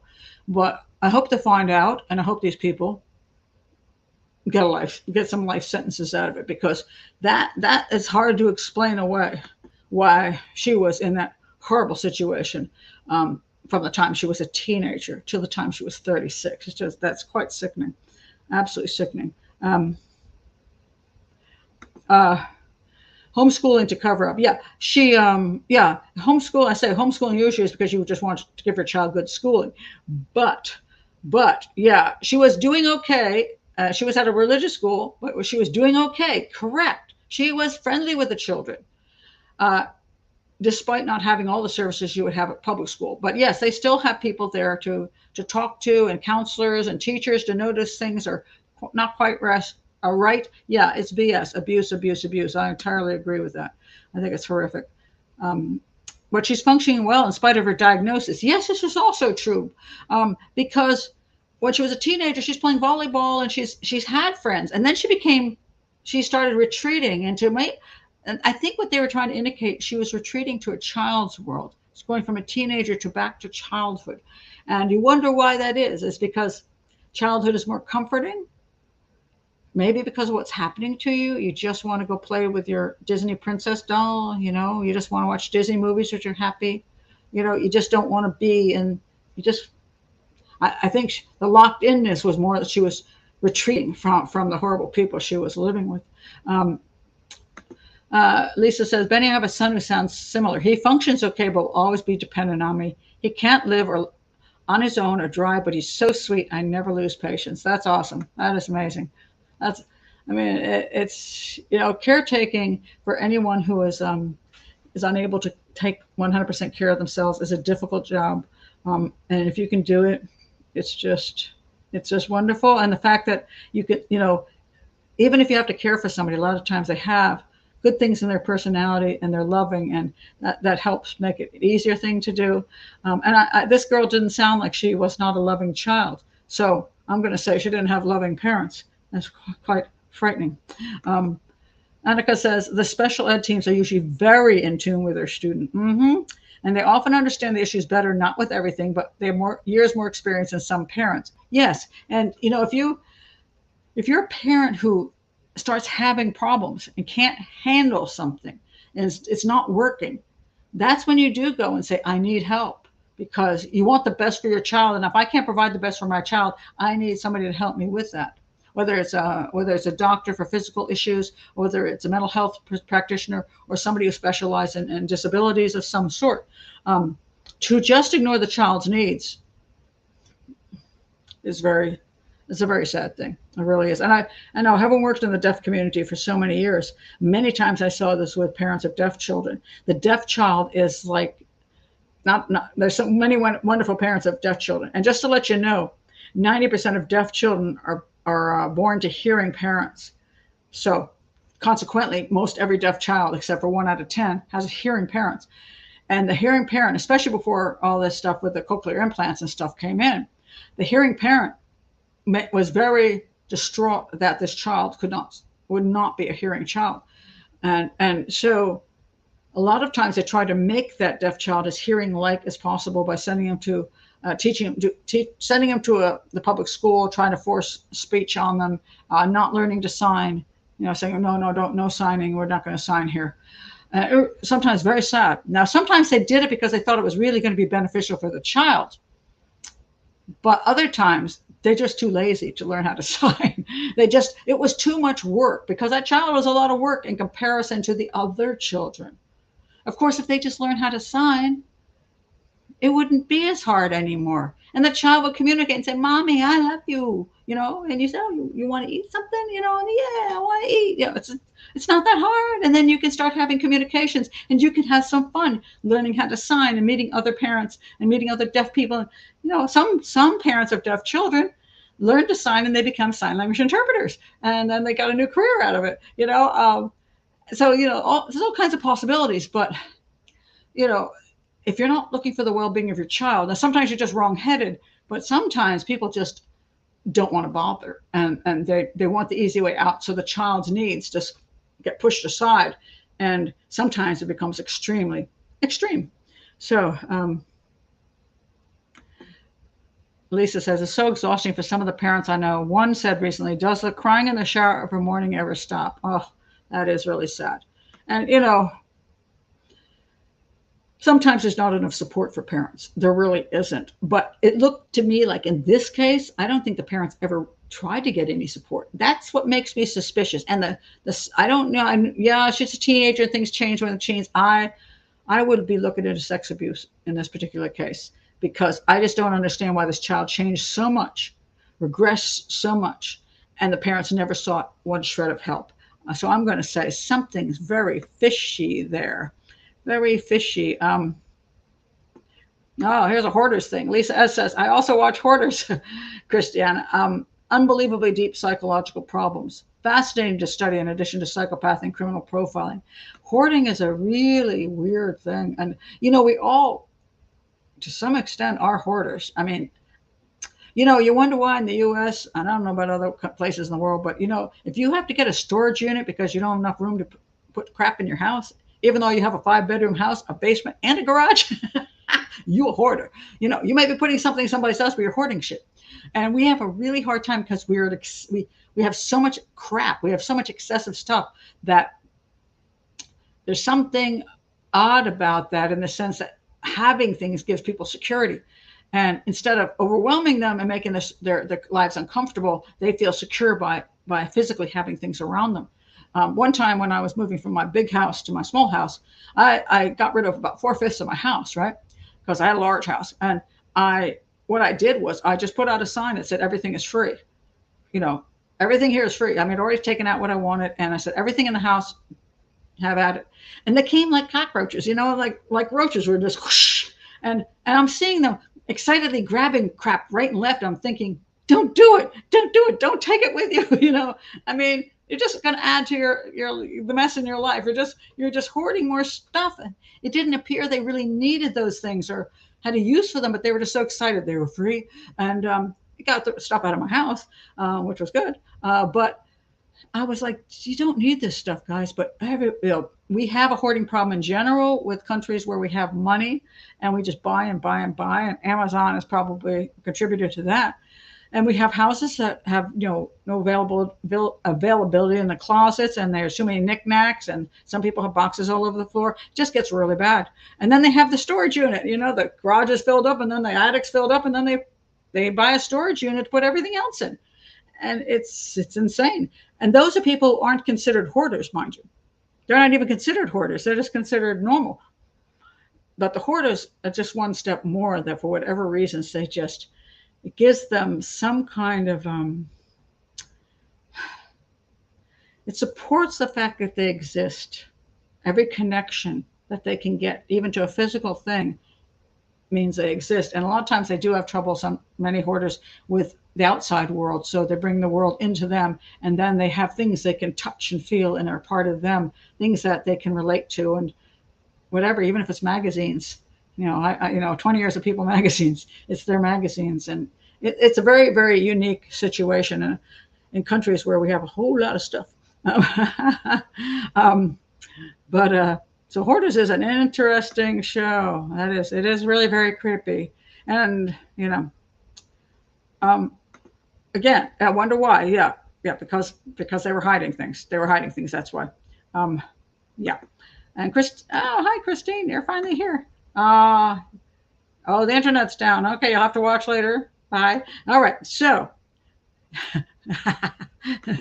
what a segue. Yeah, thank you. I think I managed that pretty good for that segue. It was accidental. So anyway, all right.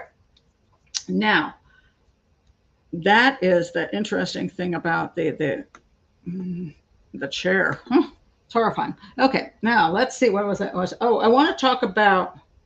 Where is it? I just want to bring this up really quickly, and this is about Diane Plato. I think her name. I think that's how you say her name.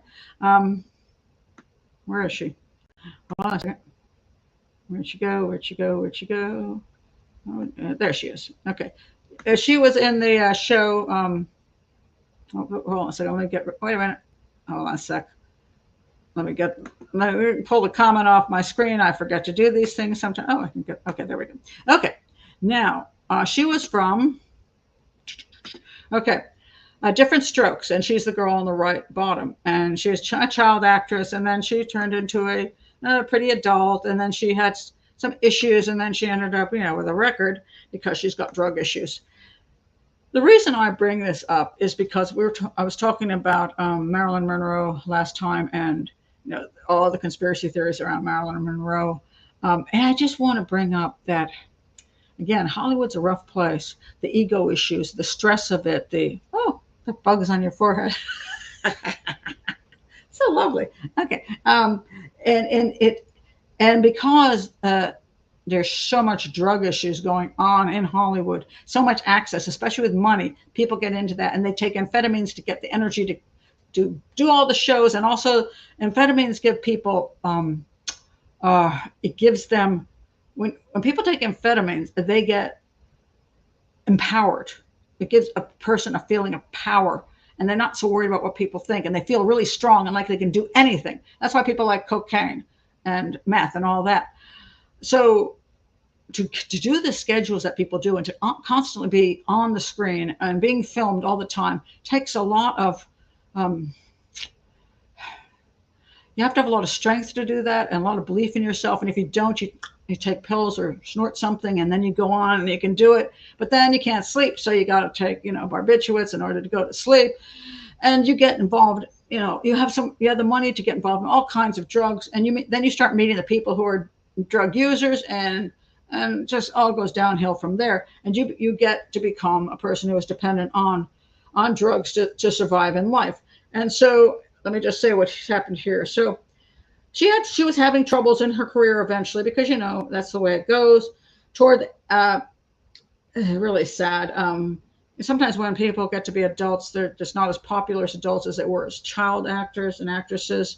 So she was getting shows that were kind of like crappy, and they weren't taking her as a serious actress so much anymore. So then she modeled for Playboy, and that's when you see a lot of women start doing anything naked, because they're trying to get attention, trying to get people to notice them again.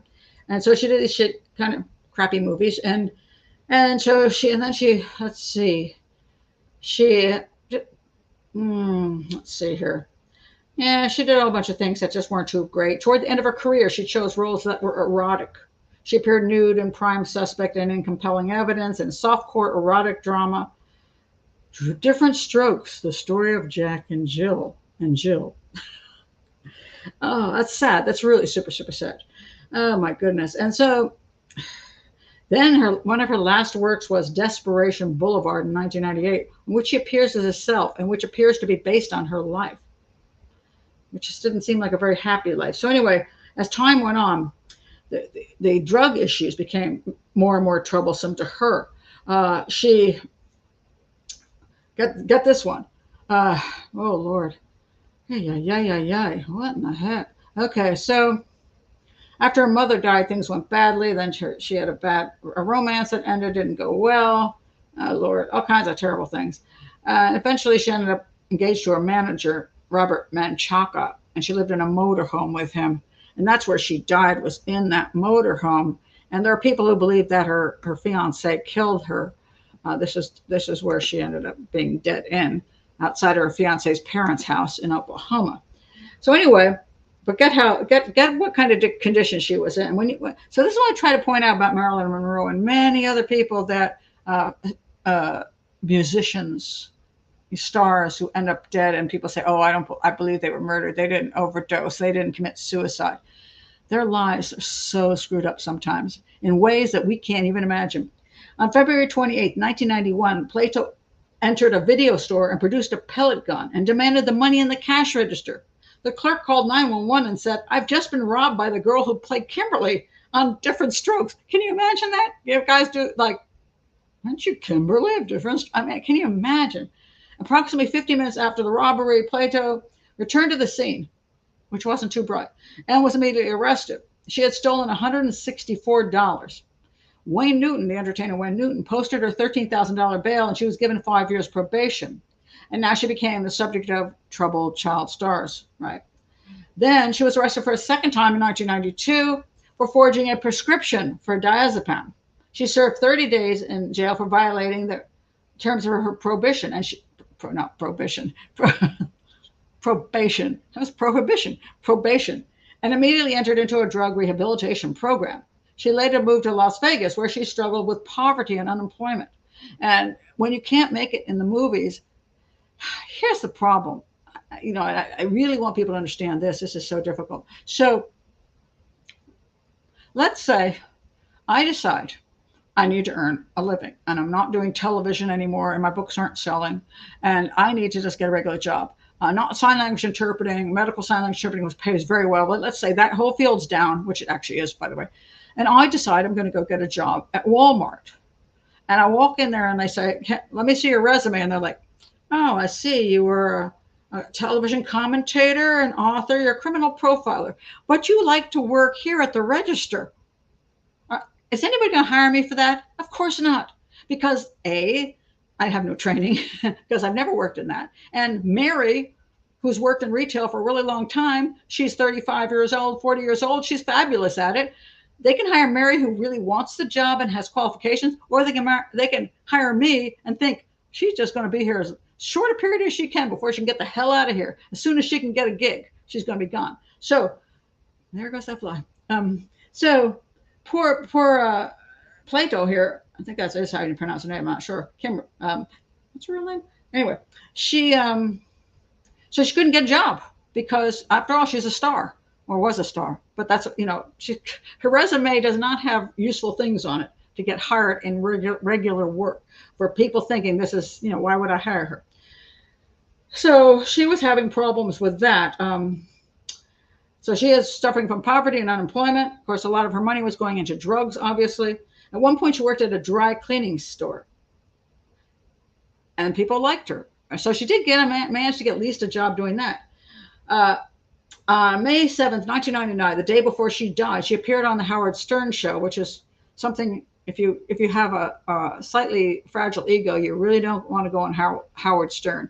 When my book, The Killing for Sport, came out, Howard wanted me on his show, and I told him hell no, because I knew he would spend his show mocking my work, and I wasn't going to go do that. And my publisher was not happy with me because they're like, "You're going to be on Howard Stern," and I'm like, "I'm not doing it." Not because I can't handle Howard Stern. It's just I thought it was going to be an insulting, crude show, and I was like, and I probably have to take my shirt off, and I didn't want to do it. So anyway, she spoke about her life, discussing her financial problems and past run-ins with the law. She admitted to being a recovering alcoholic and drug addict, but claimed she had been sober for more than 10 years by that point and was not using any drugs except for painkillers for recent extraction of her wisdom teeth. Many callers to the show insulted Plato and questioned her sobriety. There's a lot of, you know, they'd like to do these things, which angered and provoked her, who defiantly offered to take a drug test on the air. Some callers, as well as host Howard Stern, came to her defense, although Stern was also referred to himself as an enabler and sarcastically offered her drugs. Although she allowed her hair to be cut for the test, Stern later claimed she asked for it back after the interview. And then on May 8th, she and her fiance were returning to California. They stopped at their mother's house, parked out there. She said she felt unwell. She took a few doses of hydrocodone and acetaminophen painkiller along with muscle relaxer. She went down, laid down, and did not wake up. And so, yeah, they did an autopsy. They did the toxicology report, and she had a lot of. There's that. Get out of my head. It's just, I feel like a piece of meat on the savannah or something, you know, that the bugs are after. That's just terrible. So anyway, and toxicology report said there's a lot of drugs in her system. So they said she OD'd. You could say accidentally, or you could say suicide. Who knows? Sometimes when you're in that situation, you just take a lot of crap. But I wanted to point that out because you have a situation where there's so much pressure and people get into drugs and they have the money to buy the drugs, at least at certain points in time, and they start a whole lifetime of this stuff. So people always suspect there's somebody killed them. No, they've struggled with things for a long, long time. And when you do, all you need is one day to screw up. See, people don't understand that. They're like, well, I don't know why they would have taken too much medicine that day, or why they would have taken. It's just that one day. And one of my sons rented a room to a fella, nice fella. He was a IT guy, and he did a lot of work from home, and he was a very large guy. So he would sit, and he had like 6 computers around him. He was a brilliant brain guy in that. He used to fix my stuff for me, and he was really nice. And we would invite him over to family things just so he'd have some place to go, because he didn't have a lot of friends and he wasn't real social. But he liked us, so he did that. And then at one point, he said he was going to move out of my son's home and rent a room someplace else where he didn't have any roommates. My daughter told him, don't do it, because I think it's not healthy for you to be by yourself in a place where nobody knows what's going on and you don't have any people around you. And she was suspicious that he was doing that because he was going to do drugs, and my son wouldn't have drugs in his house. So if he could get out, he could be more free to do them. And it wasn't very long right after that he didn't come to work, or didn't answer, because he did a lot of work at home. He didn't answer, and the police were sent over, and they found him sitting at his desk with the computers, with his arm with a needle in it, and he was dead. So all you need, if you keep doing drugs, is one time when you take too much, or you take some and you forget you took it, you take more, or you get depressed because your life is out of control, and that happens. So I'm a very anti-drug person, and that's why, because I see so much damage done to people like that. And most of the time they're not murdered. It's just a downhill run, so very, very sad, very sad situations.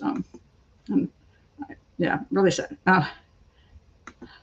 At least Marilyn sang a song called "My Heart Belongs to Daddy." Marilyn was a very good actress, I think, and I really liked her. I really super, super liked her. Annika says, for some people who hit their high at a very young age, that's a lot of years to hate yourself. This is true. And this is also true. Marilyn wanted a regular family, I think. The world of being in the public eye is very difficult, extremely stressful. Even YouTubers, people say, is YouTube stressful? I can tell you it is, because you're always having to put out content. And the bigger people are, as far as that work goes, the more they have to put that work out. And it's not the same as having regular jobs. So it's, people in the public eye, they get harassed, they get haters, they get expectations, and so Hollywood, the music industry, if you can survive in those things without losing your damn mind, it's quite quite something, So it's just really sad. But when you see the whole history, you can pretty much assume they weren't murdered. So I just want to get people away from thinking people are murdered just because they end up dead from drug overdose.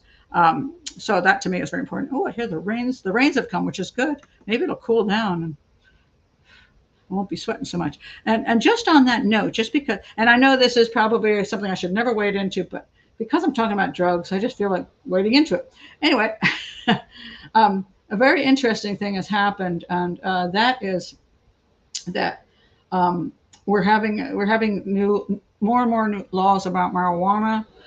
This just happened. Where's that picture? Where'd it go? It's an interesting picture. Now I can't find it. Where'd it go? Here. This is a new federal law. They're trying to get rid of some of the federal laws cause problems with people having possession of marijuana. And in many states, Maryland's about to pass some more laws to cut down any kind of, to basically make it legal. Some states are going totally legal. There's a lot of medical marijuana that is now legal. And regardless of what you think of that, I want to point something out because I just think it's important. Medical marijuana, it reminds me of phentermine. Phentermine is an amphetamine that women take to lose weight, mostly women.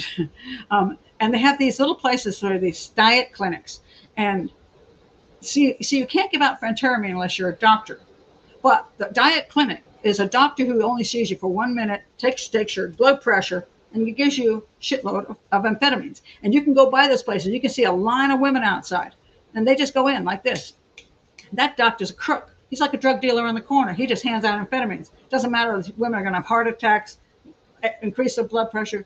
So you might as well just buy them on the corner. But it's legal. Phentermine's legal. So women think, well, I can get it legally. So you have a tremendous amount of women doing that without the oversight of a doctor, for sure. So medical marijuana came up that way. And the medical marijuana is in, if you go to the stores in Oklahoma, which is just a fascinating thing. Oklahoma has become the marijuana capital of the U.S. You think it's Colorado? It's not. Let me find what's happened with Oklahoma. It's crazy, absolutely crazy. The Oklahoma Board of Medical Licensure and Supervision adopted guidelines that recommended, among other things, a documented in-person medical evaluation before a doctor recommends marijuana use. Okay, the physician should regularly assess the person's response to marijuana use. And so you're supposed to see, for medical marijuana, you're supposed to see this doctor. This woman said, I haven't seen him again since I got my license. This woman said, it was in her 30s. They only asked her first name to be used. I do go to my primary care doctor, mostly for my regular medications, and he knows I'm a medical marijuana patient and supportive of my treatment. She said it's super easy to get her patient card. I got on Weed Maps and looked at reviews of doctors and chose one in Class and Tower. It cost $100, and you could pay $25 more for them to fill out the application, take your photo, and submit everything. I did speak to a doctor for about 30 minutes just talking about my symptoms, like I'm anxious. All right. So apparently it's that easy to get a card. And some of them actually have like the store. So you got the store here, which just sells, this is medical marijuana, and in so many versions you can get the buds you want. And right down the block is that doctor. You just roll in, you got your medical marijuana card, you roll over here, and you got weed, which is just basically, let's face it, it's recreational. Now, I'm not saying that you can't use medical marijuana for medical purposes. And if you have severe issues, I believe, yes, if you went to a real doctor and you're under that care and you have real reasons for using it, as opposed to you just making something up to get, the right to use weed, that's fine with me. But it's so lax. It's like the phentermine thing. So it's so bad that, check this out. Here's the drive-through. They have got so many so many marijuana places, and they're not even medical marijuana places. They're just marijuana places. They're called medical marijuana, but let's face it. If you have a drive-through, that is, and then you've got that many things and this many things, and they pre-roll them for you, and then look at this, 30 different strains. This looks like not so medical to me. This looks very recreational. And what's happening, of course, is once they've gone to this point, they've got the amount they're selling now, and I forgot. Let me see. More than 220 doctors have registered, so that they can sell it. Give them the card. They're swamped with records requests. Let's see what else. I forgot how much they are. I'm trying to find out. There's the amount of marijuana in Oklahoma is insane right now. And then the edibles are getting out of hand. Now we have cheesy poofs, the cheesy balls. Oh, that's pretty cool. Okay, cheesy balls. Okay. The Bureau, just in Oklahoma, has licensed 4,757 growers, processors, and dispensaries. That's a hell of a lot.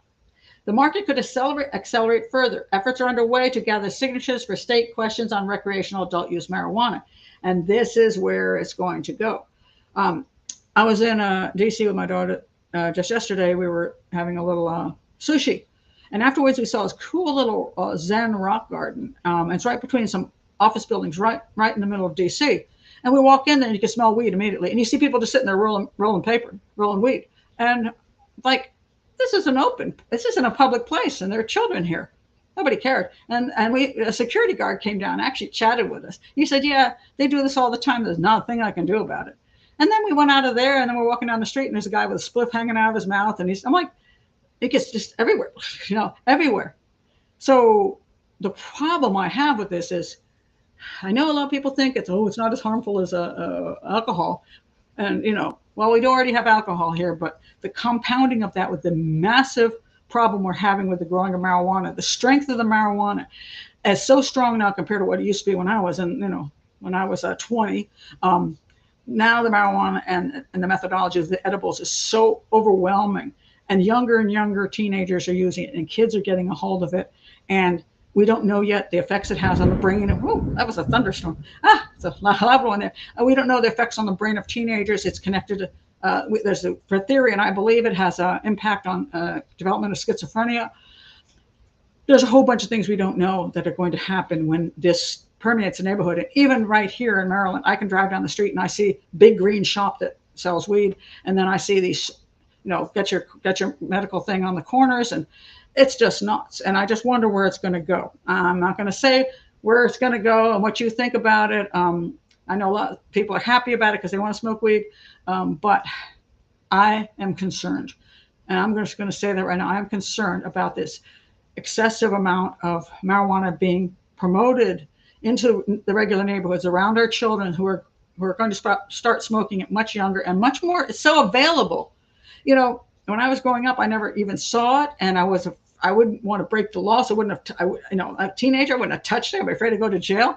And now, if it's just everywhere, and there's no real penalties, I just wonder how much we're going to see younger and younger teens, and even down to 15, 14, 13, smoking a lot of weed. And where is that going to go? What is that going to do to the brains of the population? Because yes, there are long-term issues they're finding out with marijuana use, and I'm just curious where it's going to go.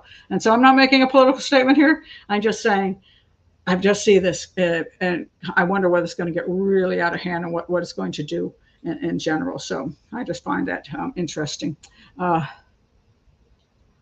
Let's see. I've met people in treatment that still have their medical marijuana card. No way that isn't getting abused unless it is dosed daily like methadone. Unless you have, if you're getting something that's considered basically a drug, that's what it is. It is a drug, folks. It's not potato chips. It's a drug. You're getting a drug. If a doctor's prescribing a drug, you should be seeing that doctor on a regular basis, and he should be prescribing exact amounts of that drug, not letting you go into a weed shop and pick out whatever you want to chuck down. I mean, that's kind of crazy. I mean, if that's true, why do we have prescriptions at all? Why can't we just, and some people are going for this, places you can just buy any damn thing you please, whatever you want, buy it. It's your business. I'm curious how, oh yes, this is true. Tax revenue. They're making a lot of money off of it. So yeah, it's a really interesting problem. The tax doesn't, but that's what they did with gambling. And all the, and the interesting thing is there's a lot of complaints that it affects people in poorer neighborhoods. And who do you think buys the majority of those little scratch off things? People in poorer neighborhoods, because they're like, my life isn't going that well. I don't have much money, but maybe if I win this, so then they spend the money they should be spending on their children and bettering their lives. They're buying those tickets. So whereas somebody who has more money, maybe they can afford to throw a few bucks on those tickets once in a while. So gambling has become more of a problem as that's spread through the states. And so taxes are not, I don't like the government supporting things that are unhealthy for people. I don't really quite understand that. So, oh yes, microdoses of LSD are supposed to help with PTSD. Yep, they're saying that. And they're also saying that is true with shrooms and all that stuff. But again, it shouldn't be in stores. It should not be in stores. It should be highly, highly regulated. If they're going to give that to people, person should be under psychiatric care and medical care. Those two things together, because I believe there are times when things will help people under serious circumstances, but they should be under care, not just being handed a card and saying, go have recreational drugs, because that's what's happening. There's a difference between medicinal and recreational. And once you don't monitor, it's recreational. Do you think people taking phentermine are all about losing weight? You know what they do with the phentermine? They double the dose and they can clean their house, and they feel energetic. So they're using amphetamines. That's all it is. And it should not be handed out like candy. And also, by the way, that's the same thing has happened with any kind of antidepressants have been handed out like candy too. And the person can get that from their doctors without even being under psychiatric care. So if you're going to go to the doctor and say, I'm really depressed, they shouldn't hand you medicine. They should set you up with a psychiatrist who then works with you and sees you regularly to monitor how you're doing and what other methodologies you're doing to feel better, along with the antidepressants they're giving you for theoretically a temporary situation which are trying to get you through. But once we open these floodgates and say people can just essentially what we call self-medicating, people can just do whatever they're damn well pleasing. Okay. I'm just waiting to see what we're going to be dealing with in a few years, because yeah, we're just severely careless. Let's see. They tax the crap out of alcohol in the Scandinavian countries, and I don't think it stops people from buying it. Oh no, not at all, not at all. No, it just gets more money for the government, but I mean, that's all.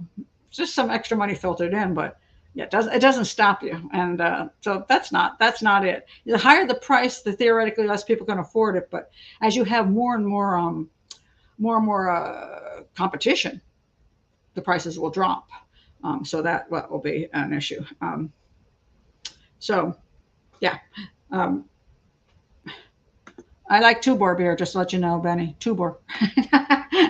Okay, I didn't really want to wade into that, but I did, just because I just saw that today. I'm like, wow, that Oklahoma thing is crazy. I mean, woo. I mean, that's just nuts. Okay, one more thing I'm going to talk about, and then I'll be wrapping up here. I just want to mention this because somebody asked me about HH Holmes. So let's do HH on the way out here. HH Holmes, it's kind of funny because he's considered the American Jack. He was considered the first serial killer in America. That's HH Holmes. This is the guy. His real name is Mudgett. And he was considered the first American serial killer, which is nonsense because there were certainly serial killers before that. But he's not even really a serial killer. Apparently, let me tell you who he is, and then tell you why people think he's Jack the Ripper, which gets really stupid. He was known as, he's H.H. Holmes. He was an American con artist, and this is important, con artist. And they say, and serial killer, although I question that. I don't necessarily agree that's true.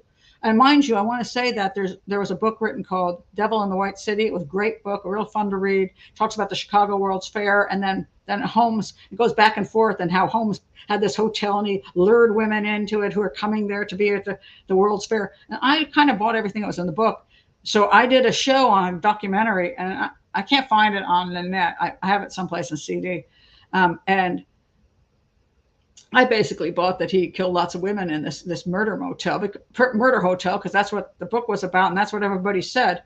But now that I'm reading Wikipedia, I'm like, I might have been totally wrong about all that crap, because it wasn't really true. It was the media of the day going berserk and writing a bunch of lurid nonsense. But listen to really what he was about. He was a con artist and a subject of more than 50 lawsuits in Chicago alone. Until his execution in 1896, he would choose a career of crime, including insurance fraud. That's his main thing, was insurance fraud. He killed people to get their insurance, swindling, check forging, and 3 to 4 bigamous illegal marriages, murder, and horse theft. I think he might have gotten the death penalty for the horse theft. I think there was a thing about that. Despite his confession of 27 murders, and some of those people that he confessed to were actually found alive, so he's full of crap. He's just one of those guys. He confessed that way he's awaiting execution. So maybe he's playing the game, I'll tell you some more if you don't execute me. He was only convicted and sentenced to death for one murder, and that was his accomplice and business partner, Benjamin Pettezel. It is believed he also killed 3 of the Pettezel children, as well as 3 mistresses. So in other words, he hooked up with people, he was getting insurance, he was in business, they got in his way, he killed them. He wasn't a serial killer who actually went out and found a person to then kill for the amusement of it. It was always to do with insurance money and swindling these people and getting rid of them. Much of the lore surrounding the murder castle, because he bought this hotel and it really was just a hotel, and they made it into a murder castle. And so some really creepy hotel it said here, look at what they got in there. They had it said that they were exaggerated or fabricated for sensationalistic tabloid pieces. And what they did was they said, and he also didn't help. He said he was innocent, then he said he was possessed by Satan. His propensity for lying made it difficult for researchers to ascertain the truth. So what they basically said was that the murder, let me find the thing on that murder castle. So the murder castle, he purchased this thing, he made it into a hotel. He was added a third floor, and he was trying to make money during the World's Fair and all that. Fictionalized accounts. And this is part of the problem. I read that one and I thought the person had done proper research, and now I wonder, wow, what did I say in that documentary? This was like 20 years ago. Fictional accounts report that Holmes constructed the hotel to lure in tourists, mostly women, visiting the nearby World's Fair in order to murder them and sell their skeletons to medical schools. There is no evidence that Holmes ever tried to lure strangers into his hotel to murder them. In fact, none of his likely victims were strangers. Holmes did have a history of selling cadavers to medical schools. However, he did graveyard robbing. So the yellow press there back in the day labeled the building as Holmes Murder Castle, claiming the structure contained secret torture chambers, trapdoors, gas chambers, and a basement crematorium. None of these claims were true. And yet, I believe when I read that book, and I can't remember so long ago, I have to look at it again, that I thought that was some kind of evidence that they had. And they also said it was laid out like a maze, and there were doors opening into brick walls and windowless rooms and dead-end staircases. Like, well, it's really like, what is that? Like the Hertz split. What's his name? No, what's his name? Sorry, not Hertz. What's his name? The newspaper man in California, Patty. Is it Hearst? Maybe Hearst. Patty Hearst. So his place was like a really weird, I want to go see that, really weird place with a lot of rooms that were added on. That's kind of more like that, but this place really wasn't like that at all. So it was garbage. So basically he killed people he knew that he was, he was manipulating. He was here, like, for example, Pietzel agreed to fake his own death so his wife could collect $10,000 on the insurance policy, which he was to split with Holmes. And then somehow, he ended up getting killed by Holmes, and he tried to collect the money. So, you can read this all on Wikipedia, how he was very good at just basically, he was finding ways to make money off of other people. And when people got annoying and in his way, he would kill them. So he was a killer, but not a serial killer in that sense. He did kill children, but, they were just in the way. He wasn't like a child predator or anything. So somehow he got labeled this American serial killer. So then this came along, the American Ripper. And History Channel put this nonsense out, which just annoys the heck out of me. So this stupid thing, I think it was his grandson or something, the American Ripper. Yeah, the American Ripper. The guy named Jeff Mudgett, I guess that's his great-grandson. I believe it's his grandson, or maybe great-grandson. And it says here, this is History Channel, so you know how accurate they used to be, because they used to do history, but now they do made-up crap. HH Holmes was America's first serial killer, believed to have killed nearly 200 people in the late 19th century. That is garbage. That is not true. And so Jeff Mudgett was the great-great-great-great-grandson. So he decided he could make money off of this. So he got together with this in the show is a former CIA operative. Her name is Amaryllis Fox. And the two of them do their investigations. And I wouldn't waste your time on it because it's really silly. And then what happened was he claimed that he was also Jack the Ripper. Somehow, even though somehow he ended up in England. There's a period of time when apparently some of his records were missing. Oh, and that was during the time that Jack the Ripper happened. So somehow he snuck over to England and started killing women, which was nothing like he did in the US. And Jack the Ripper, which I'm going to do the show on it, I'm going to get there. Jack the Ripper was a local. It wasn't somebody from the United States rolling over. And this is how you sell books and make stupid shows and stupid documentaries. So no, he wasn't the American Ripper, and he wasn't Jack the Ripper. He was a murderous killer, and he was a pretty horrible guy, but he wasn't even a serial killer. So be careful again when you're learning things, even myself, that you can believe somebody has done their research. And have they really? Maybe not. Maybe they're just trying to sell a book, and they don't really care about the truth. So that's really important. Let's see. Wait a minute. Hold on a second. Oh, wait a minute. Oh, was that HH? Really? Oh, yes. Benny, yeah, the Tales of the Feather Becoming Five Chickens by H.C. Andersen. That's Hans Christian Andersen. Was in reference to H.H. Holmes. Yeah, that you start out with a little story, and then it becomes a bigger and bigger and bigger and bigger, massive story that has no. That started out with something so small. Well, Holmes wasn't exactly not a killer. He was a creepy, weird. He did a lot of crazy stuff. But the story that came out of that was so highly exaggerated and doesn't even resemble what originally the story was. So, and I do like Hans Christian Andersen, so I appreciate that. Let's see. Wait a minute. Let me go back up here. Let's see.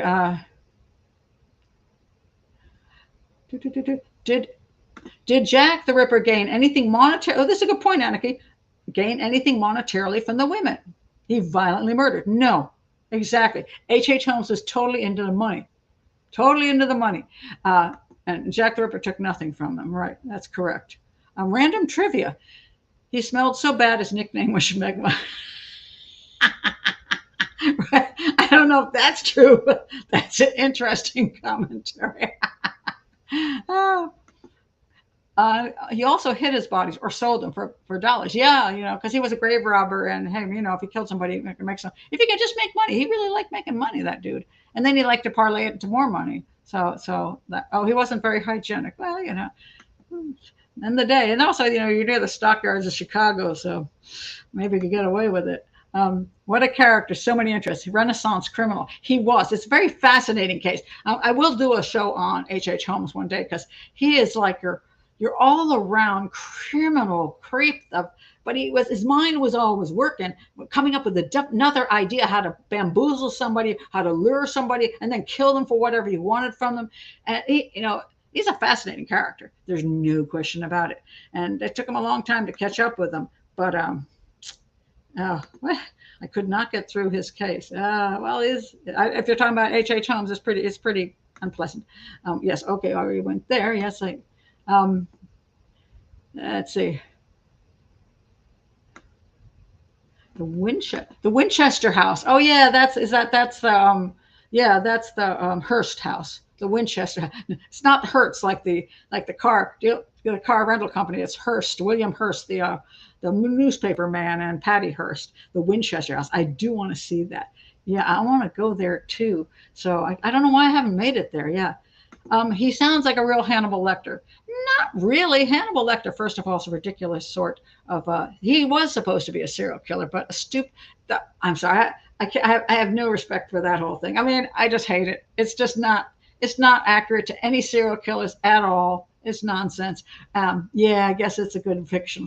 It's a good fiction story if you like that kind of thing. But the exaggeration of him being so smooth. I don't think Holmes was that smooth. That's the thing is, well,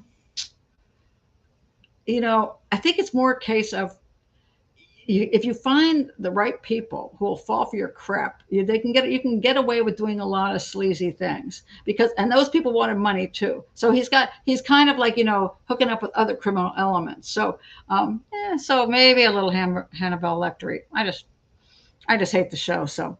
And you can see my video on Silence of the Lambs. So I've never had any love for it. So, so that's just me. Okay. Wait a minute. Oh, it's not Hearst. Why did I think it was Hearst? The Winchester Gretchen's. See, you get bad information from me too. The Winchester house is Sarah Winchester's house. She was the heir to the Winchester Rifle Company fortune. Why was I thinking of Hearst? Does he have a big house too? But the Winchester house is the cool one that have all the weird rooms. Why was I thinking of Hearst? Huh. Yeah, I think you're right in the Winchester. And I feel like I should look this up now so even when I tell you garbage, you want to be sure that I'm telling you something that has any real truth to it. Hearst Castle.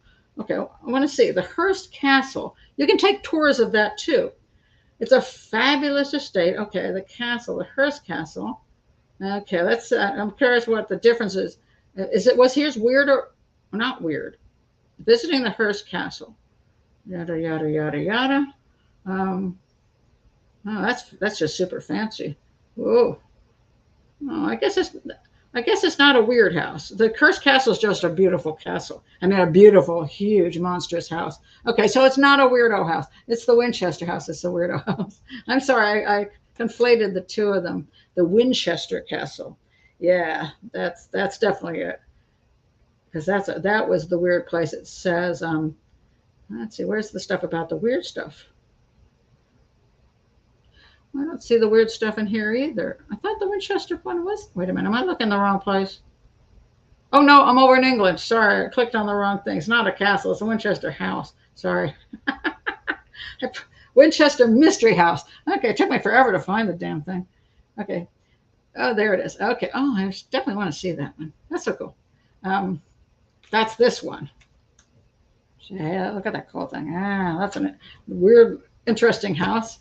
And that's the one that has the look, that's really cool. This is I'm too lazy to put that picture up, but see that it's got like floors, and that woman she was crazy, and she just kept adding on and adding on and adding on, and I think she just couldn't stop. I think she was obsessed with building, so she just built all kinds of stuff that was.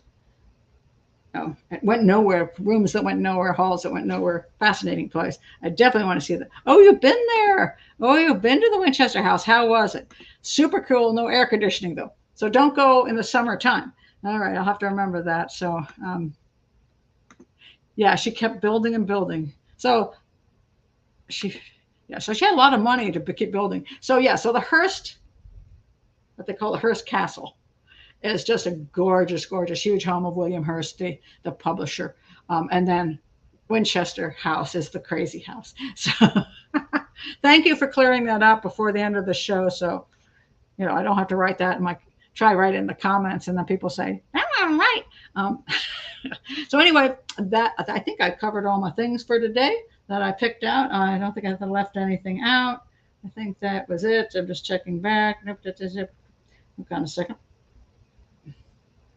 Wait a minute. Oh, one last thing. Casey White. I remember, it's very quick. I remember, I forgot to do that one. This is so weird. So remember the guy that she got him out of the guy was in prison. She helped the security lady helped him escape from prison. Well, now, and she committed suicide in the car while the police were just about coming on. They were on the run, and they just charged him with her murder, even though she committed suicide. And everybody's like, well, I'm like, I don't understand it. It says, has attorneys scratching their heads. Because they're like, what? A murder charge and a suicide? The latest development in the case of Casey White, a one-time fugitive charged with killing the jailer who helped him escape, is a first for many legal minds. So there was an 11-day manhunt. And when the police apprehended Casey White, they found Vicky White had suffered a gunshot wound to the head. They ruled her death a suicide. So, I mean, theoretically, he could have just shot her when they arrived so she couldn't rat him out, and he didn't, really love her anyway. But supposedly she really did kill herself. Now, if that's true and she actually did shoot herself, then why the heck is he getting charged with murder? The indictment, according to the court documents, alleges that while committing the crime of first-degree escape, he caused the death of Vicky White. Caused the death. In what way? Did he shoot her or not? Well, when lawyers think of felony murder, they often think of a scenario in which, for example, a robber accidentally kills a bystander, but the robber is killing the bystander, like shooting them in a shootout, right? Or something. Or a getaway driver runs over a pedestrian. Okay, again, you're the one who commits the actual death. So anyway, it says here, the first degree escape is one of the many precursors to felony murder. If and in the course of the furtherance of the crime, he or she or another participant, if there be any, causes the death of any person. They've never seen this before. I think it's really bizarre. So it's almost like, it's like, how can you intentionally cause something that requires you to do it to yourself? How can I cause something that you do yourself? Now, if I said something like, if you don't If I hand you a gun and say, if you don't shoot yourself, I'm going to stab you 50 times, then that makes sense, because you only shot yourself because I threatened you to the point where you thought shooting yourself was better.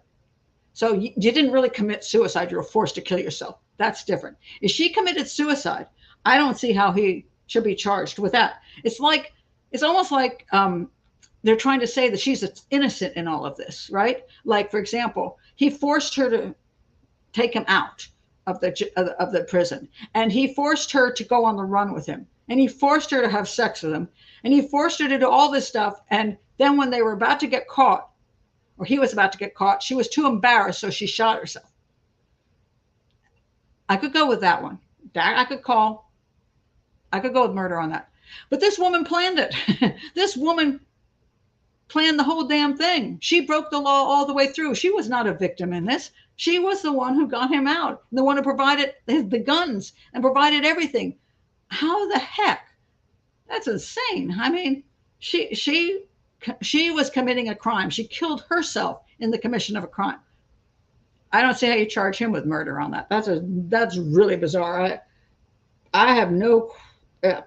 So it says here at the end, the prosecutor or the state will have a difficult time proving that he influenced her to the point that he caused a suicide, and that she had no free will. Well, considering the fact that, I mean, unless you're going to go way back and say she was so madly in love with him she couldn't help herself, which I have.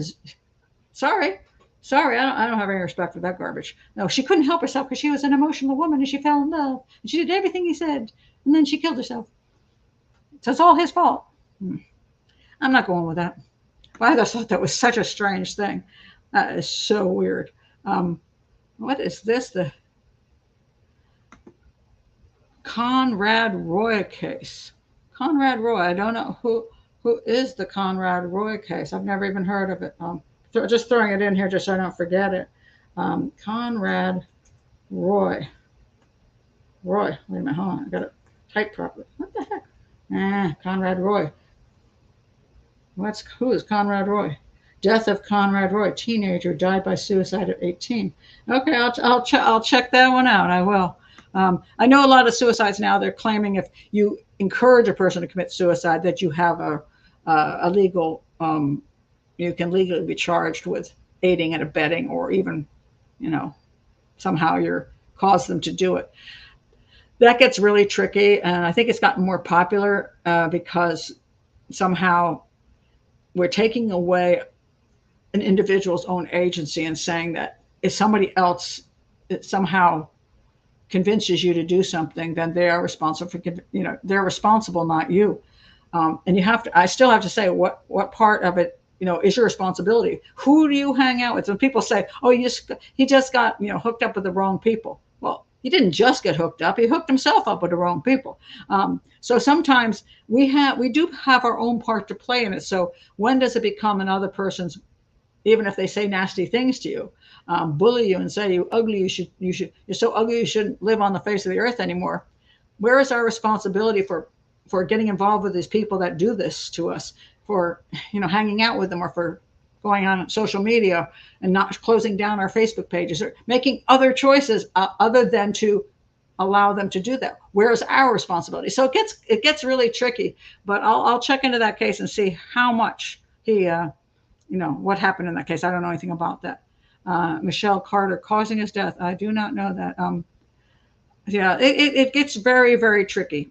That's all I can say as to where one person's responsibility ends and the other person's responsibility begins. And so I'm not sure about that at all. So anyway, that's it for today. And I'll be back on Saturday night at 9:00 to do that interesting, fascinating case.